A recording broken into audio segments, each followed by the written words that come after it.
Yo, yo, yo, what's up? What's going on? Happy Sunday, everybody.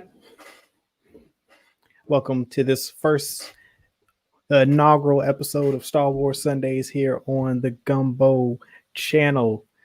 Uh, I don't know if this is going to be like a weekly thing or how often I'm going to do these, but I felt compelled today to do a special episode on Star Wars. I want to talk some more about Star Wars. We've had some pretty good conversations on the live channels on Fridays after the Mandalorians. And they brought up a lot of interesting uh, conversations outside of this show. And I was like, we could probably do some more stuff, um, as far as exploratory types of things in the Star Wars universe, talk about some, speculate on some things, talk about some shows, ideas for shows. Um, I've got the Explore the Lore videos that I've been doing. By the way, um, the Mandalorian Wars Explore the Lore series, I just finished part one editing. So that will be live this Wednesday, probably around 5 or 6. It's about four and a half minutes runtime. I decided to break that up into a 3-part series since the Mandalorian Wars were actually like 16 years in total. So it's a pretty good amount of content to cover. So I've, decided I want to keep those videos under 5 minutes long. So I'll split that series up into a 3-parter. So definitely be prepared to check that out this Wednesday. I'll probably schedule it after this stream. But we got in the chat. Heem, what's up, Heem? How's it going? Still at the hospital? He's fine, by the way. He's new father. For those of you who don't know. Let's see what else we got. So yeah, what's on the docket today? So this is pretty much, I want to talk about the Old Republic, because the Old Republic is my favorite era, my favorite time period in all of Star Wars. And I feel very strongly that the content from the Old Republic is perfect for Disney Plus and what they're doing over there on Disney Plus. So I kind of want to talk about some of the things that happened during the Old Republic, that from legends that they could incorporate and build stories around. I kind of want to talk to you guys too. Like, this is a community discussion. It's open forum. Anybody watching, y'all can pitch in, chime in, ask me questions, anything Star Wars related. The primary topic is going to be the Old Republic, but you can ask me any type of Star Wars question. I like talking Star Wars, so yeah, that's about it. So yeah, Disney Plus being a great home. First of all, I guess, how does everyone like the Mandalorian and that format of storytelling? Like, because it's not a traditional way of telling stories for Star Wars. Usually it's, the movies. Do you prefer the movies or the animated TV shows or the video games, comic books, novels, etc., etc.? It's the first time we get live action TV shows, and I'm thoroughly enjoying The Mandalorian. They've incorporated a lot of things that were in the old EU that I liked from Legends. And I think that just the technology as a whole has been pretty good. And how they've written the story has been good. It feels like Star Wars, and that's always a good thing. Like, that's what we hope for as Star Wars fans, that the show feels like Star Wars. It feels authentic. It feels true to what we all know and love about Star Wars. But it's not the only time period that we can explore. I think the Old Republic offers a lot of opportunity. It's 25,000 years before the events of the old, well, no, before Endor. Um, they need to release a series on the time jump from episode 1 to 2. From episode 1 to 2, from Phantom Menace and Attack of the Clones, that 10-year gap. Is that what you're talking about?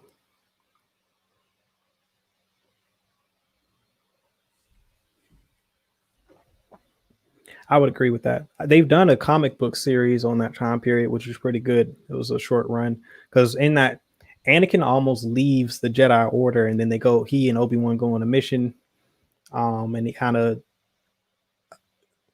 changes his mind a bit because initially he's like, the Jedi aren't what I thought they would be. Um, he was kind of upset, disappointed with how the Order operated. He thought the Order was like more noble than what it was at the time. And so he and Obi-Wan go on these series of adventures, and in the course of that, he decides to stay with the Order. Yeah, a lot does. It's actually cool because you get to see some of the him and Obi-Wan bond a little bit in that series. It's a pretty good series, but it would make for a good TV show if they wanted to go back to that to the prequels and do some live action show. I wouldn't mind that. But for me personally, what I want to prioritize, like in the time of the Old Republic, uh, you get the beginning conflicts between the Jedi and the Sith, and the foundation of the Sith, and how the Sith come to be.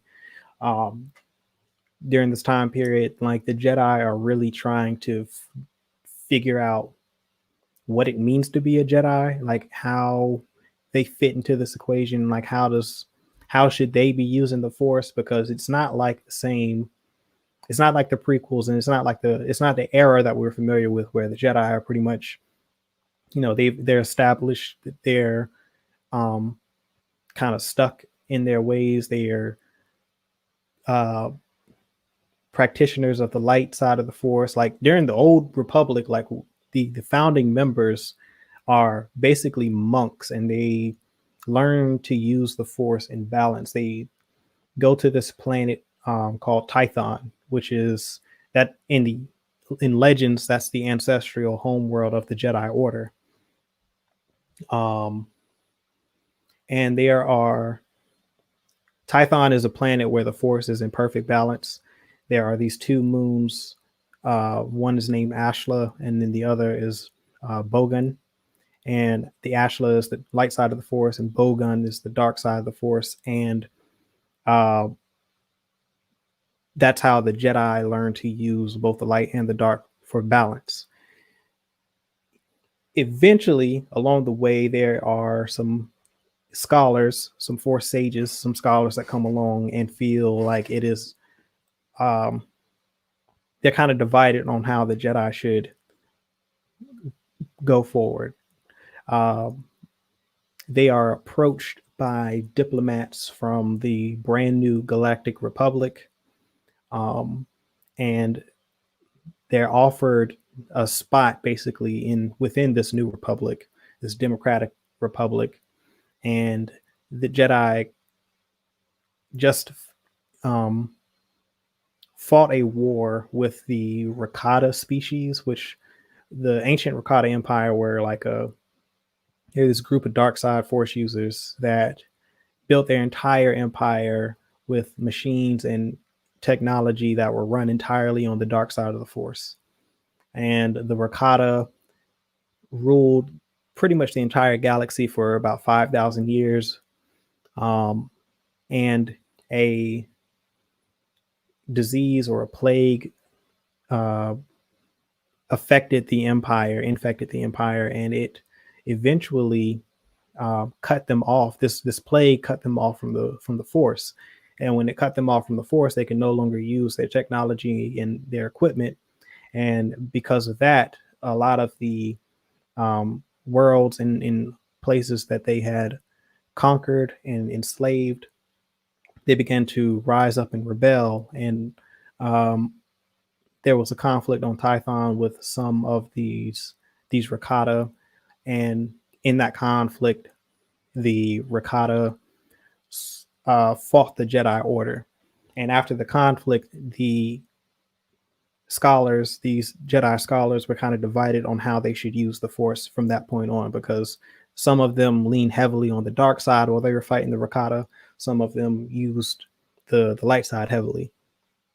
And so going forward, they were kind of like, all right, so if we're going to be peacekeepers and defenders of this republic, then how do we go about it? Like, do we continue to use the Force and balance? Do we dedicate ourselves to the light?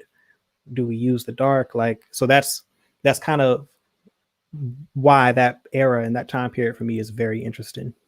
That philosophical, the Jedi trying to understand how they are going to be defenders of peace and justice in the galaxy.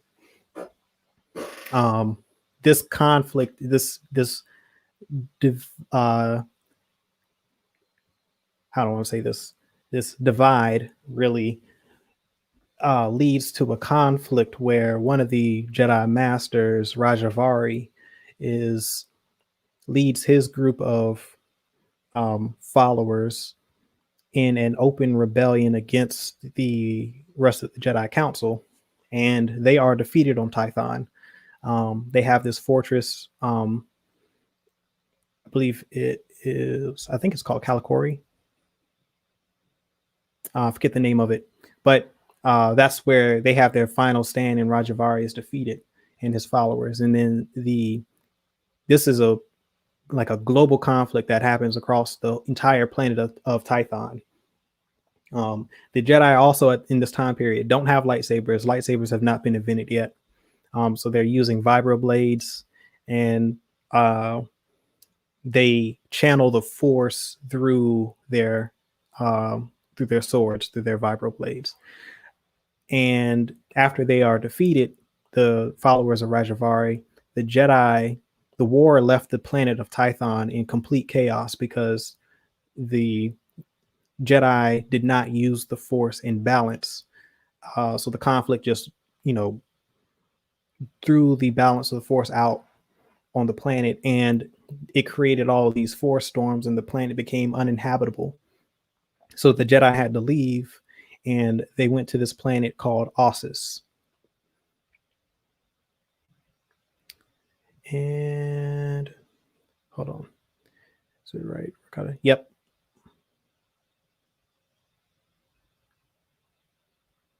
Yeah, there's another species that does this.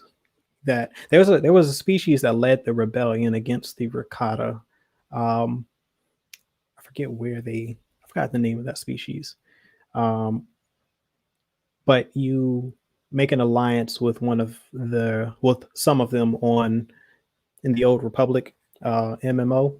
I'm blanking on their name, but they're kind of cool. But the Rakata ended up beating them and enslaving them on not enslaving them, but imprisoning them on Belsavis, which is this large prison planet.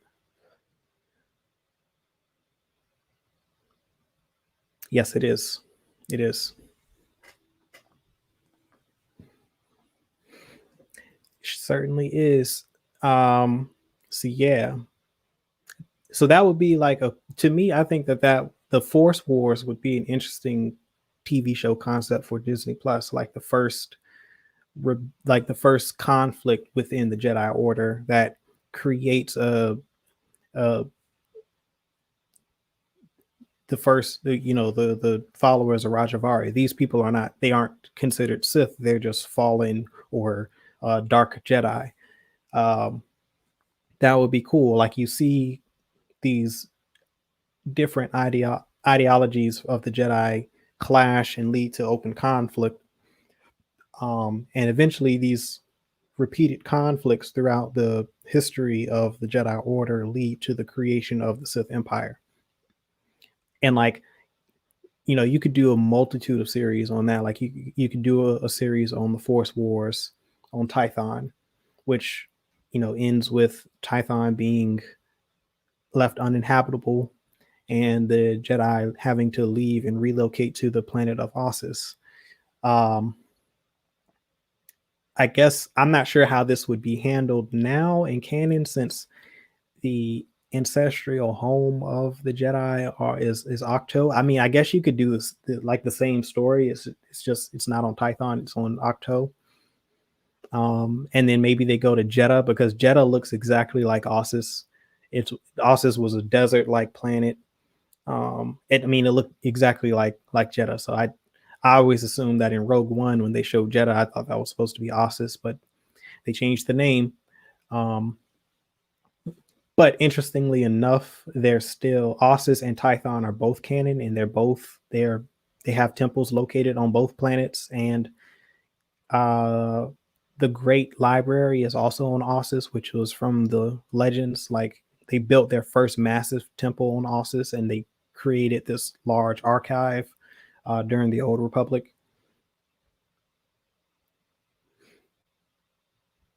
Yep, it is. Yeah, yeah. When they brought Ossus back into the canon, they also included that the Great Library being located on the planet.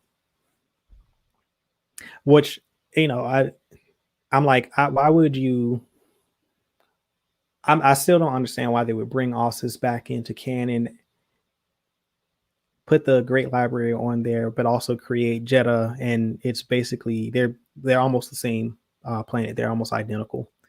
I don't know what the purpose of or how they plan to use Jeddah in the future. It's kind of confusing if you ask me.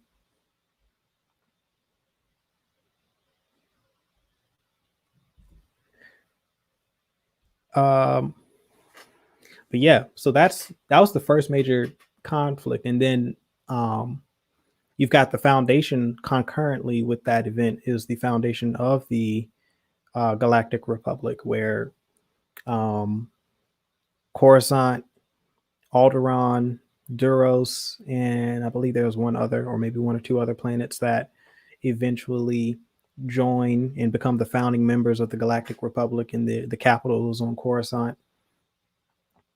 And then they begin to reverse engineer the Rakata technology and develop ships that can travel through hyperspace without having to rely on the use of the Force or the dark side of the Force. Yes, XR Kun is XR Kun is also another reason why they should do a Disney Plus should have multiple series set in the Old Republic, because XR Kun, I would liken XR Kun to Kylo Ren, but I think XR's story is better. Like he was this super powerful um, Jedi who's very strong in the Force. He mastered the lightsaber combat very early, like as a child, like almost like Mace Windu.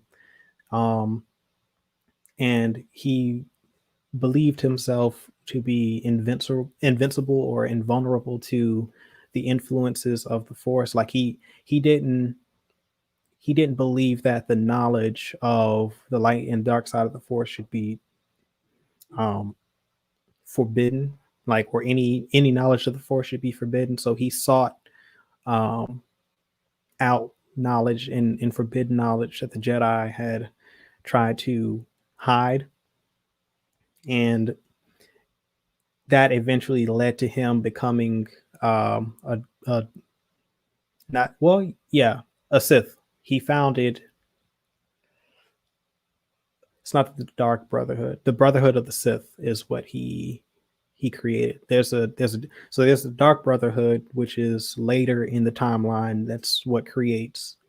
Bane is was a member of Darth Bane was a member of the Brotherhood of the Sith. Um, and the and XR Kun is actually the I think it's the Sith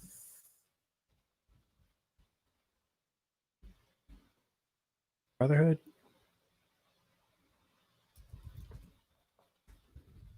Double check. Sorry. Okay, never mind. It's the Brotherhood of Darkness is where Bane is from, and then the Brotherhood of the Sith is Exar Kun and um, Ulic Qel-Droma. They found the Brotherhood of the Sith, and Ulic Qel-Droma was another fallen Jedi at the same time as Exar Kun, and he had he was from Alderaan, but he had a cult of followers on another planet. He and Exar Kun ended up fighting each other. Exar Kun defeated him, and Ulek became Exar's apprentice, and they combined their forces to become the Brotherhood of the Sith, and they waged war against the Jedi.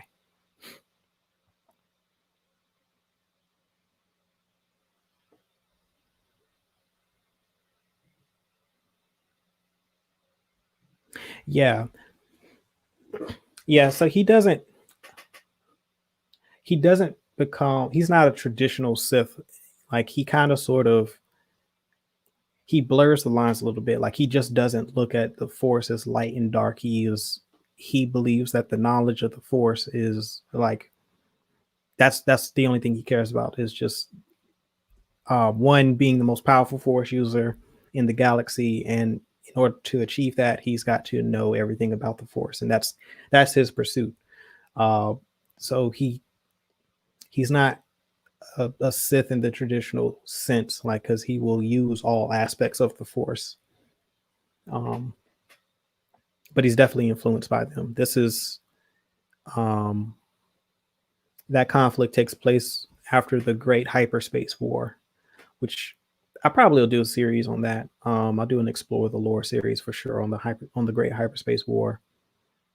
Um, as I believe, if I'm not mistaken, the Great Hyperspace War is the first official conflict between the Republic and the Sith Empire. Um, which I can get into because the Sith were not originally a um, the antithesis of the Jedi. Like they were, uh, there was a species of Sith people on the planet Korriban that, after the second Jedi schism on Ossus and um, the wars that followed, the defeated Dark Jedi uh, fled the known space, and they were drawn to this planet that was basically um, imbued with the dark side. Um, and that planet was Korriban. And on that planet, there were these shaman or these force wizards that use the dark side of the force, kind of like how uh, the Night Sisters use the force on Dathomir. Like they're sorcerers. They had all these magic powers and abilities. Um, they were the original Sith people. The Dark Jedi, after the Second Schism, found this planet. They conquered these people and enslaved them. And then over time, over the next hundreds or so years, um, they became one people. And that's how the Sith were created, the Sith Empire. Um, and this period is known as the 100 Year Dark. So there was a conflict, the second schism, which is also known as the 100 Year Darkness, which is 100 Year Darkness is actually in canon. I hope they do a series on that because that's the conflict that directly that leads to the creation of the Sith Empire. So I definitely want to see a series on that. Junta Paul, I think, is the main combatant. He's the leader of the Dark Jedi. He's the one who poses the Jedi Council at the time and creates this division amongst the Jedi Order. And partially it's due to the Jedi being restrictive in how and what they allow others Jedi to learn. Um, yeah, the second schism is that's the 100 Year Darkness. It's the that's the conflict that precedes the Great Hyperspace War. Well, the main major conflict that precedes the Great Hyperspace War. Um, what kind of happens is in order, like, I'll summarize it a little bit. The the Jedi Order, after the first schism and after the Force Wars, they decide that all knowledge of the dark side is forbidden. The only thing that they will teach is the light side of the Force, and anything that deviates or anything that is on the line of light and dark, they've completely forbidden. And a lot of the students, over time, become disgruntled in their strict line in way of thinking and doing things. And Ajunta Paul is one of the masters who also is very disgruntled and frustrated, and he um, basically rallies all of these Force users and disgruntled Jedi into leading another rebellion, if you will, against the Jedi Order. And that conflict nearly destroys the planet of Ossus, um, forcing the majority of the Jedi to relocate to Coruscant at that point in time, because they'd already started construction on their temple um, on the planet Coruscant. And then that's when the Dark Jedi eventually lose. Ajunta Paul is defeated, and the remaining forces like do a blind jump in hyperspace, and then that's when they find Korriban and they find the Sith people. They enslave the Sith people. They kill their leadership, and they become their masters. And over the next 100 years, they become one species, and that empire rises and becomes known as the Sith. And then that leads to the 100 year to the not the 100 year darkness, but the Great Hyperspace War, where Republic explorers accidentally happen upon the Sith Empire out in the unknown regions, and they are deceived um, because the Republic and the Jedi don't even know that they're out there. And I think it's not Freedom Nod, but is the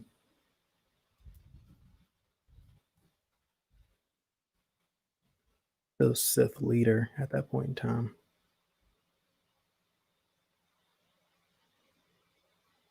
It's Naga Sadow is the leader, which I kind of forgot about. But he's interesting. There was a power struggle on Korriban at the time, and he was fighting. Um, they were vying for the title of emperor. He and this other Sith.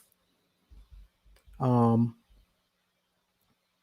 when those Republic explorers crashed on Korriban, and it's Ludo Kresh is who he was fighting. There were two Sith. They were fighting for the seat of the Emperor, and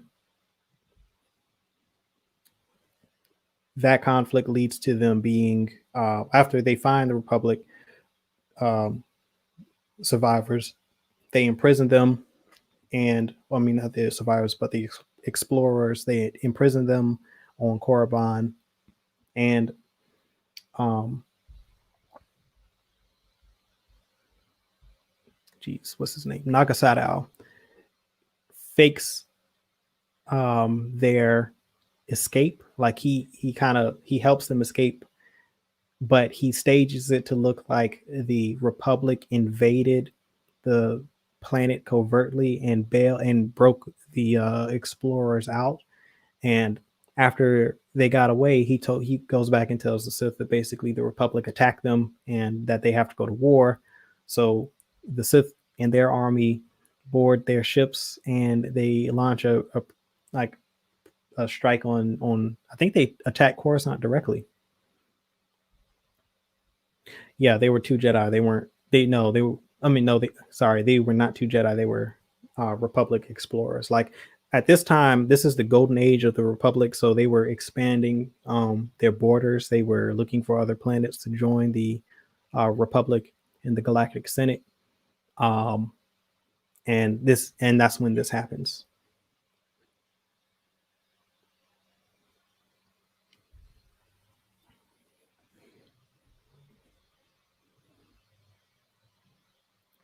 And Nagasadao, he's kind of cool. He's pretty cool because he had this force ability called battle meditation, which would disorient the enemy combatants and make it appear as if the enemy numbers were larger than what they were. Like, it would create illusions in the enemy combatant's mind that they were seeing. Like, if there were, let's say there was just one ship, they would see like 4 or 5 different ships.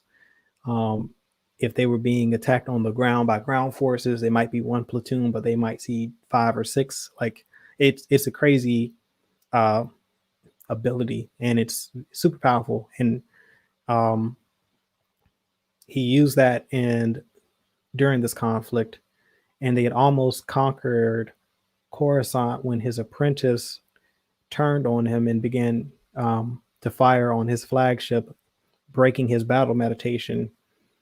He ultimately defeated his apprentice, but because the battle meditation was broken, the Republic was able to rebound and defeated his forces and then surrounded him.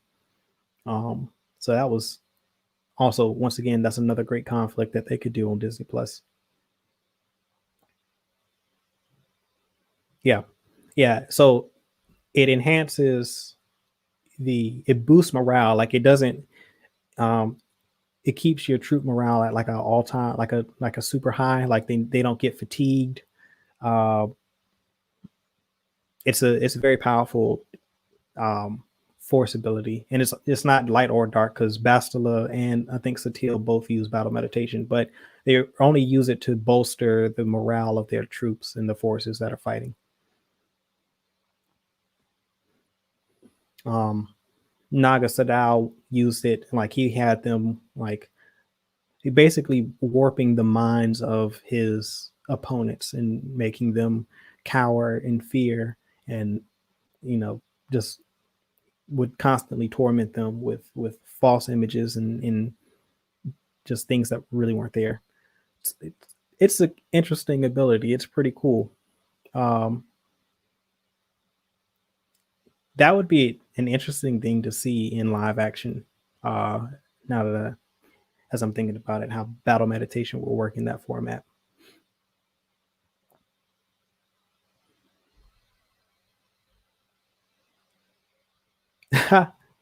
Thank you. Yeah, I mean, it's just years of this lore. Like, I kind of, the Old Republic for me, I probably know more about the Old Republic. Well, I definitely know more about the Old Republic than I do like the stuff that came after Return of the Jedi. Like, I didn't really follow the Skywalker saga beyond like the Vong Wars. It got kind of repetitive and boring, and I never liked the idea that the Skywalkers were, you know, constantly in this state of one falling to the dark side, the other one being um, one would fall to the dark side, become Sith. Another would, you know, be stay on the path of the Jedi. They would have this confrontation.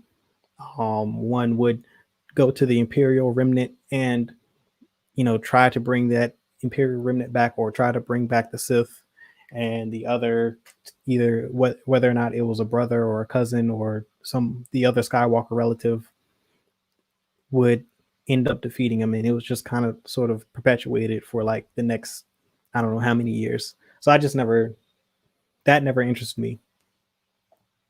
The Old Republic was a lot, I would say, more diverse in its stories, and there were heroes on all sides of the conflict, and there weren't too many like legacy names, like, minus, I guess you could count Sean, because Bastila and Satil and um I forgot her son's name, but that was like really the only family legacy in the Old Republic. That's my that's why I always kind of sort of gravitate towards it. And there's like it's more like combatants. Like you had the Mandalorians that were they had an empire. You had the Hutt Empire. You had the Chiss ascendancy was out in the unknown regions. That was pretty much the dominant force out there. You had the Sith Empire. You had the Jedi, and you had the Galactic Republic. And you had the Rakata. Um, and so you had all these different forces throughout the galaxy that continued to pose a threat against the good guys, and it just made it a lot more interesting. It wasn't as polarizing. Like you didn't have just two huge uh, governments waging war against each other. Like there were many skirmishes, there were many battles, many different sides. Um, so it's just a more compelling narrative to follow for me. Um, and plus it being like 25,000 years before A New Hope, it's like you had so much more stuff to kind of cover. Like uh, it's just cooler. I don't know, it's just a cooler time period for me. But yeah, you got all of that, man. So like Force Wars, one series, you got the Great Hyperspace War.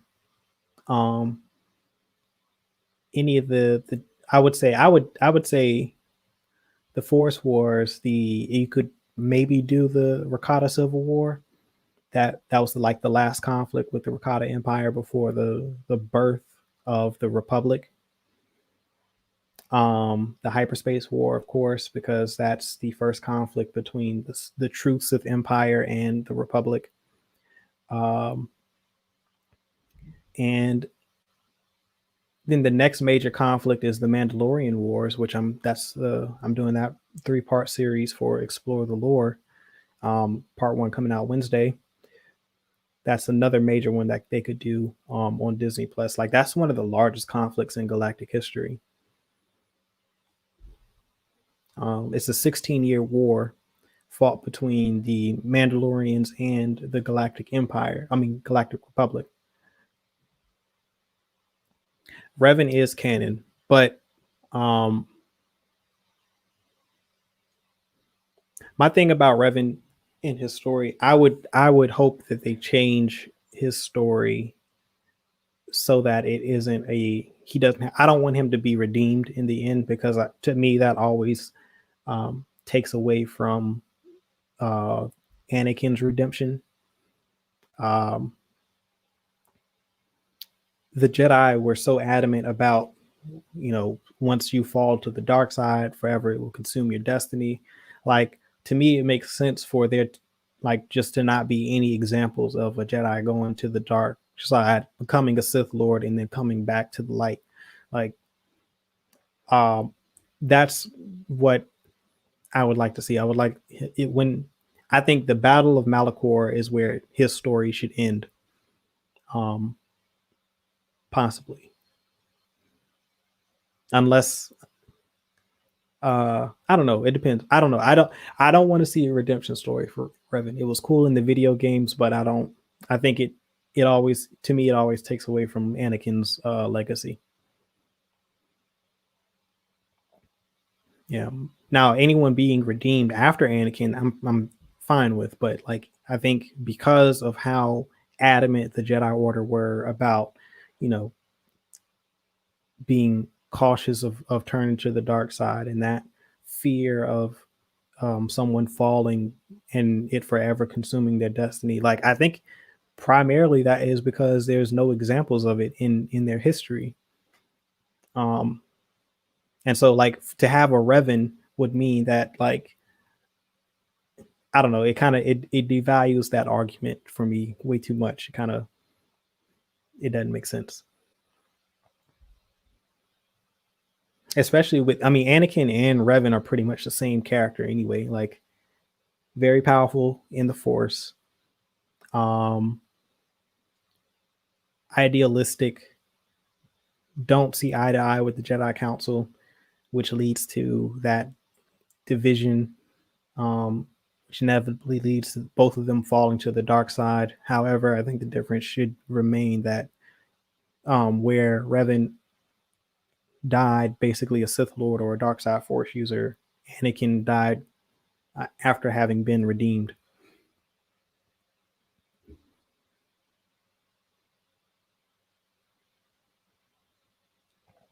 We have 40 minutes. Do another 20 minutes. Yeah, that's kind of where I'm at with it.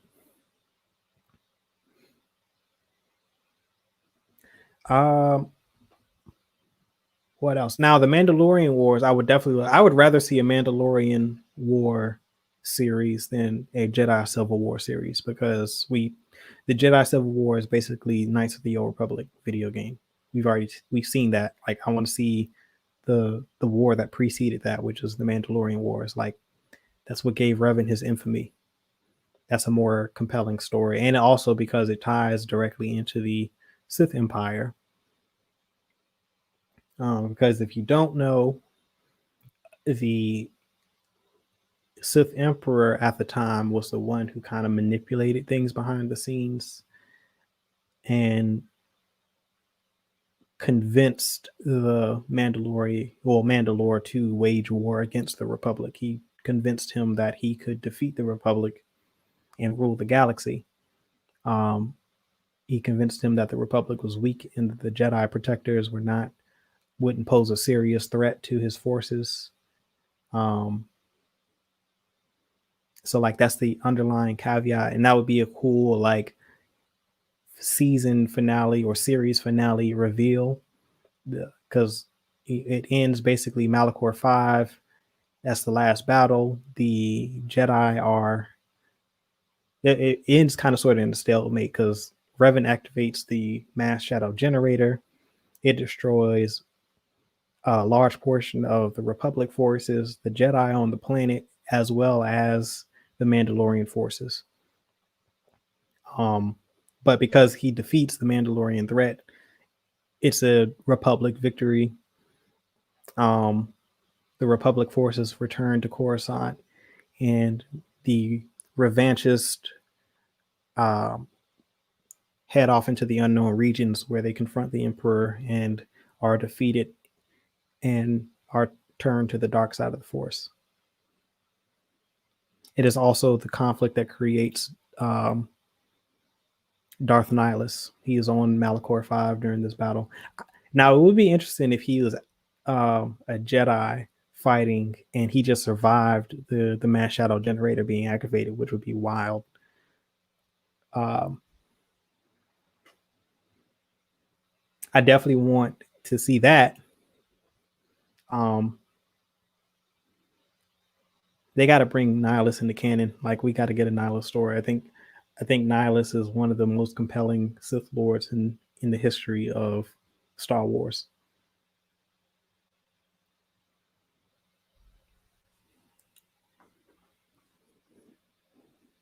It's interesting. Like he's the dark side of the Force incarnated.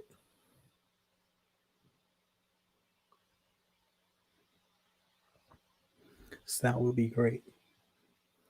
But yeah, man, it's like how many shows did I just rattle off?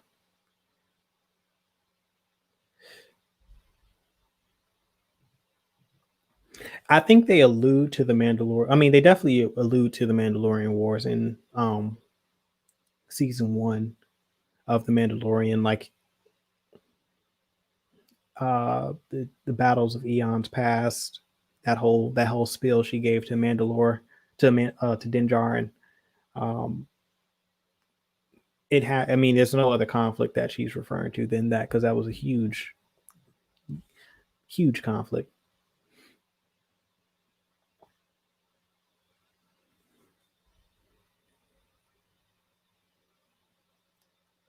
Yeah, and these Mandalorians are those Mandalorians are different because um the honor of battle is what they that was their ultimate pursuit. Like winning and losing was irrelevant. Like it was all about the honor of the battle. So like the more challenging the opponent, the more honor you gained in the fights. It didn't really matter if you won or lost the conflict. Like the more challenging the foe, the more honor you gained, and that's the only thing they really cared about was just challenging a force that was worthy of the honor that they would gain in combat.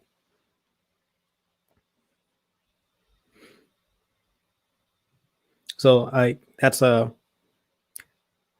very different.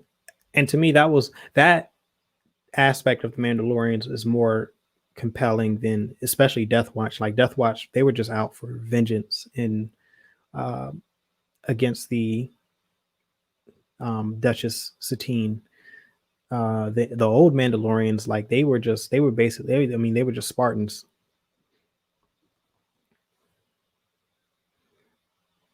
Yeah, like I mean, the um, Revan was highly respected amongst the Mandalorians after that war because they recognized Revan as the turning point. Like if Revan hadn't intervened and hadn't led the revanchist forces against him, against the Mandalorians, like they probably would have conquered the Republic because the conflict was going very, very bad for the Republic forces. But Revan took control of the Republic military and turned the tide of the war in the Republic's favor single handedly almost.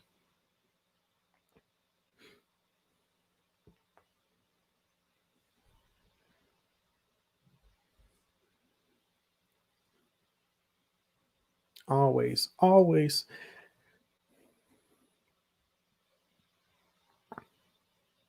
Then later on, you've got, um, I mean, you got the Galactic. Well, no, it's just the Great War, which is the old Republic video game, where the full might of the Sith Empire is unleashed on the galaxy. Uh, that definitely has to be a series, like for sure. Like, um, how much time do I have left? Next 10 minutes. So after the Great Hyperspace War, um, I keep blanking on my man's name. Naga Sadao. Naga Sadao's forces are defeated um, in Republic space. He retreats back to Korriban, and once he returns to Korriban, he is confronted by the Sith remnant that is there, and they attack him. And so the remnant forces of Nagasadao and the Sith forces that stay behind on Korriban get into this huge conflict above the planet. Nagasadao wins, but the majority of his forces are depleted afterwards, um, after that conflict, and then shortly after, the Republic forces arrive in the system and wipe out the remainder of his forces. And then that's when the Republic and the Jedi make a critical mistake in launching a preemptive strike to wipe out the like entire population of Korriban. They try to commit genocide. It doesn't work. A small number of um, the survivors escape the planet and jump away, do a blind jump into hyperspace. They wind up in the Dromid system. They found Dromund Kaas, and that becomes the new capital of the Sith Empire. And the Emperor Vitiate is the one who is leading this campaign. Um, and he is like Vitiate is like Palpatine times 50. He is he's one of the greatest manipulators in galactic history. Like he learned to preserve his essence. He lived for over 3,000 years, I think, or was it 1,000 years, 3,000 years? I can't remember. It was a very long time, but he oversaw the his empire growth from the refugee forces that left Korriban to the huge galactic empire that eventually waged war against the Republic and the Jedi and nearly defeated them. But he also had a secondary empire that was in the unknown regions called the um, on Zakul, and that was called the Eternal Empire. So he had two empires that he was running simultaneously. The Empire on Zakul was his contingency plan, um, which is like all this happens like this is all in the lore. Like that was a clear cut narrative that they could have pulled from for the sequel trilogy, and it would have worked fine. Like they kind of tried to do. I don't even know if they really. I can't even give them credit for trying to do that because they still executed it poorly in nine with the final order, I believe. Uh, but no, Vitiate was like I said, that's Palpatine times 50. Very tough. Looking forward to the lore videos. I hope so. I do like doing them. Like, and there's so much content to pull from the old Republic uh time period. And I think starting with the Mandalorian Wars, um, once again, that's another pivotal thing that they can create a series for and from.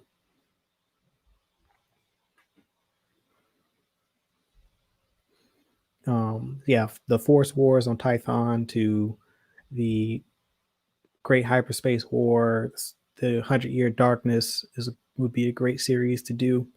Um, of course, the Mandalorian Wars, the Great War, the Cold War. Um, and then you can go probably a little bit further into the timeline with uh, the Brotherhood of Darkness and their conflict with Lord Hoth, when basically the the Jedi had basically abandoned, kind of sort of, they become almost like marshals. Like they were like real uh they were different. That version of the Jedi Order was wild. Like they were generals. Like they were, I mean, they kind of mirrored the prequel era Jedi, but more to an extreme. Uh I want to say that they were in charge. The Jedi Order had taken control of the Republic too. I think they were running the Republic. Um, they had almost become like this totalitarian force. And they fought the Brotherhood of Darkness. Bane was one of the members of the Brotherhood of Darkness, and then he left the Brotherhood, followed the teachings of Revan, became um, a Sith, and created the Rule of Two, and then destroyed the Brotherhood and disappeared into the galaxy.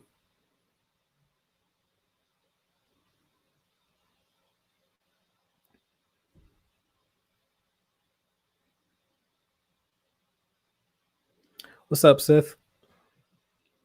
Yeah, we did our episode 4 video on Friday. Did it Friday at 9.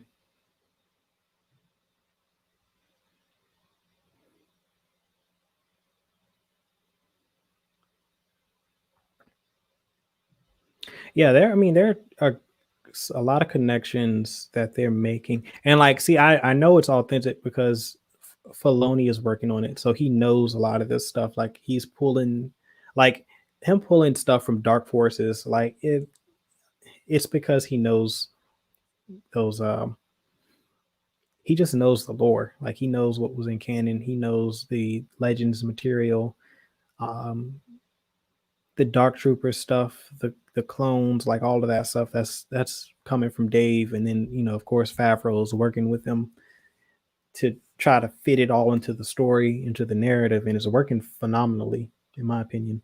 I just love seeing them pull stuff in there like that, and because it serves the narrative, and it doesn't feel like fan service because it's not. They're not doing it for the sake of doing it. Like it is actually a integral part of the narrative for the story. Yeah, I mean, a lot of people are saying that the clone body is Snoke because of if you look at it closely, it's got that head scar that is synonymous with Snoke, and it also um, the Snoke theme or the Dark Side theme plays when the camera pans over to the lab with those bodies.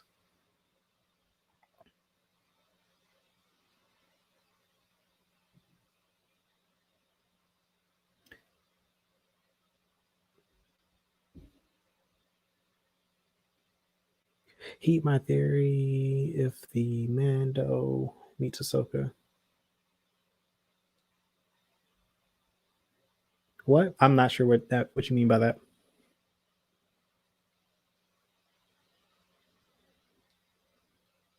Bo-Katan, yes, Bo-Katan did tell Mando where to find Ahsoka Tano.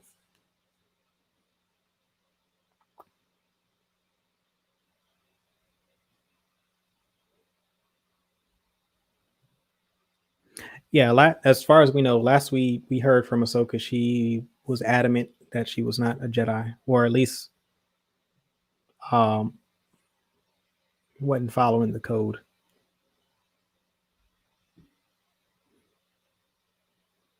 I wouldn't mind if Ahsoka was a, like a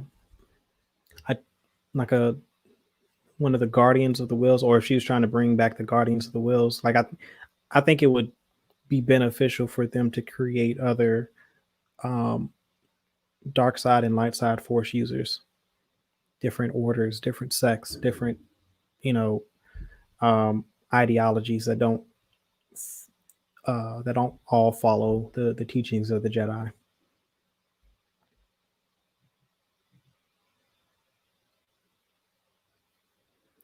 Ahsoka doesn't know what to do with the child, and Ahsoka's not a Jedi, so it means Ahsoka is gonna contact other Jedi. Yeah, I mean, here's the thing. Like, so allegedly, the title for next week's episode, because she's going to be in that one, it's written and directed by Dave Filoni. Um, it's supposed to be the title is supposed to be the Jedi.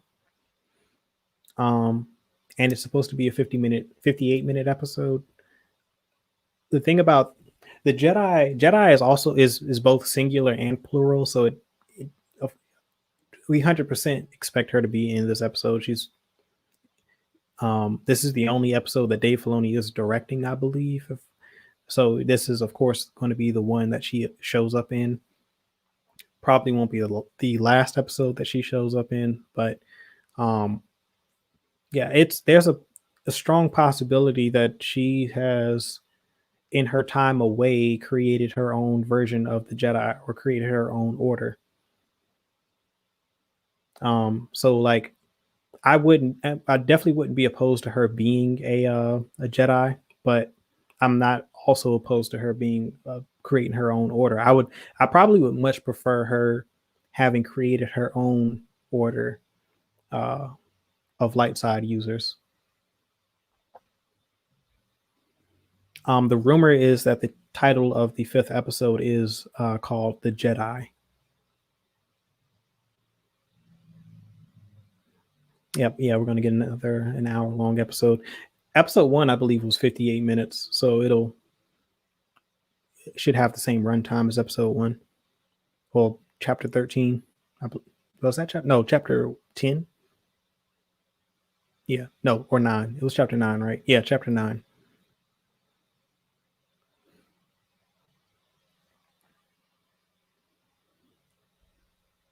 Yeah, we'll see Ahsoka on Friday. I'm definitely looking forward to seeing her in live action. We're going to see a lot more of Ahsoka. She's got her live action spinoff series um, that's been greenlit, so we'll see a lot more of her. I think she might be in. This might be the only episode that we see her in. If we see her again, it'll be in another, probably the last episode of the season. Um, According to John Campia, like it's a very brief appearance. So he was also right about Sasha Banks not being Sabine. So yeah.